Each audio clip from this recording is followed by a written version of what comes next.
Жители Таджикистана пишут в социальных сетях о резком падении качества интернета и мобильной связи в стране, призывая власти принять меры для решения этой проблемы. В службе связи ухудшение связывается с возведением многоэтажек и нехваткой электроэнергии в стране. Об этом сообщает Азия Плюс.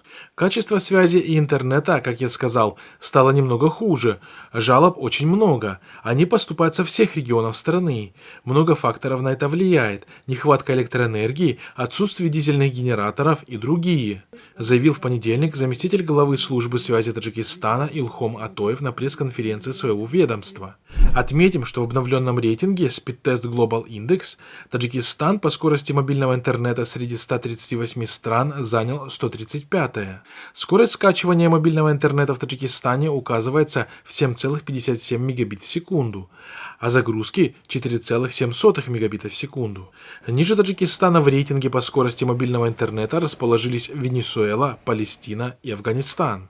По скорости фиксированного широкополосного интернета, проводного интернета, Таджикистан за месяц спустился со 117 места на 120-е. Средняя скорость скачивания проводного интернета по республике указывается в 16,63 мегабита в секунду, а загрузки 14,75 мегабита в секунду.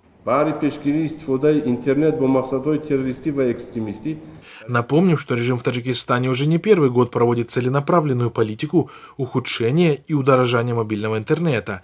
Это делается с целью ослабить влияние независимых и оппозиционных информационных ресурсов, освещающих происходящие в стране события.